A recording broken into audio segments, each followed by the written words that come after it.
What up, world? My name is Sean Daly. I'm the host of your Duval Hot Takes podcast, and I just wanted to post a quick reaction video because I got some stuff that I want to get off my chest about the current state of the Jacksonville Jaguars as we know them today. All right? Yesterday, Yannick Ngakoue traded to the Vikings for a couple picks, one conditional, got a second rounder when they said they were going to get two firsts and all those things, and we heard that propaganda machine getting pumped out of the Khan household. That didn't happen. So we got a couple picks. It's fine. I'm good with it. All right? It's a business, right? Today, you release Leonard Fournette for nothing. You don't trade him. You say you tried to trade him. Okay, that's fine. But you release him. So, one, bad business. Two, terrible to your fan base. We like Leonard Fournette. I think any educated Jaguar fan knows that Leonard Fournette is a very talented running back. Probably the most talented running back we've had on this team aside from Fred Taylor. Maybe Maurice Jones-Drew. I'm to that point. Maurice Jones-Drew worked his ass off, but Leonard Fournette, talent aspect, amazing. Okay? Everybody that watched any games last year saw that he was running into brick walls for this team day in and day out. Every Sunday, Leonard Fournette was giving you 110%. That's what he always gave. He was great in the community. Leonard Fournette, he lost his head in the field a couple times. I just want to say farewell, Leonard Fournette, and I appreciate all the hard work, and we're going to miss you, and I wish we could re-sign you to a long-term deal, but we don't keep anybody on this team. Jacksonville Jaguars do not keep anybody. Only 2 top 5 players that have been picked since 2016 are no longer with that team. Both of them on the Jacksonville Jaguars. Jalen Ramsey, Leonard Fournette. Now, Jalen Ramsey, I was on the Jaguars side of that. I thought Jalen Ramsey was being a princess diva, wanted his way out, and I was like, oh, okay, whatever. Then it comes out later that maybe Tom Coughlin was a bad apple. He didn't treat people the right way. Then the Jacksonville Jaguars did some shifty PR work and put it all on Tom Coughlin. Tom Coughlin was the reason nobody wants to be here. Now that we got rid of Tom Coughlin, everything's going to be hunky-dory. We're going to be all good. Well, guess what? Tom Coughlin ain't here. Tom Coughlin's not with the organization. And Yannick Ngakoue still wants out. And Leonard Fournette ain't coming back because you're not going to let him. What's going on? What are we doing? I need to know. Is it pure business? Like, 'cause I don't feel cared for as a consumer. I don't think any Jaguar fan today feels cared for by the team at all. And that is a complete oversight from management.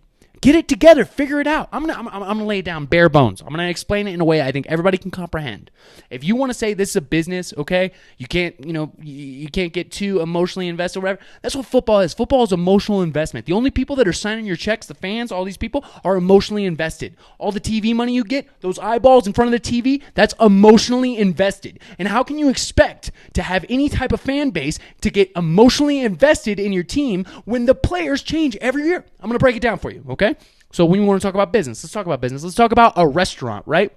A restaurant that has a good brand, and you know the brand. You're like, okay, that's my brand. That's my neighborhood brand. I love that brand. So I'm going to walk in the door, okay? What's next? The staff, right? The staff. You know the staff. You look around, you're like, that's my waitress. She gets my shit right every time. That's my bartender. He tells great jokes. He does bar tricks. I love these people. I come back. I feel like I'm familiar with my surroundings. It makes me feel comfortable. It makes me feel like I'm at home, like I'm wanted, okay? And also the product, right? The food. The food's good. The price is not that bad. Okay, I like this place. I can be a regular at this place. I can fit this in my budget, and it's worth it, okay?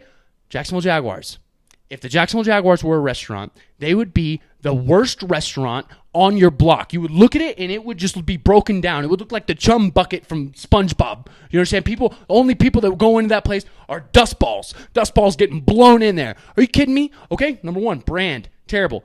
I look at the brand, and I'm just like, okay, it is synonymous with mediocrity, less than mediocrity, okay? No consistency. Had a good, magical year 2017, and now everybody from that team, gone. Turnover rate, terrible. You walk in the door. Your waitress you love, she's gone. The bartender telling jokes, he's gone. What's the problem? Is it them? They wanted to go elsewhere? Okay, fine, I guess, all right. But no, it turns out, no, they just don't want to keep anybody. They don't care. The people that work there, they don't want to keep working there, and the people that employ them don't care if they leave. So you, as the consumer, as the person that comes in and pays your money, you don't get the same product. The food also sucks. The food started out pretty okay for a while, and it sucked before, and it's just like, oh my God. And the price is still going up. All right? And the people that work there, you don't recognize them. Every year, every week you walk in, there's new people. So you can't feel like you don't feel familiar with anything. It's awful. It's terrible. Jacksonville Jaguars, clown show organization right now. Get it together. On this week's podcast, I'll play devil's advocate a little bit, and I'll get into why maybe the Jaguars think this is the right year to tank and how it's a good business decision for them. But as a consumer, as a fan, as somebody that has watched a lot of Jaguar tape over the past 3 years for a podcast, I don't feel like you give a shit about me. Get it together. You need people to care about you. Start caring about them.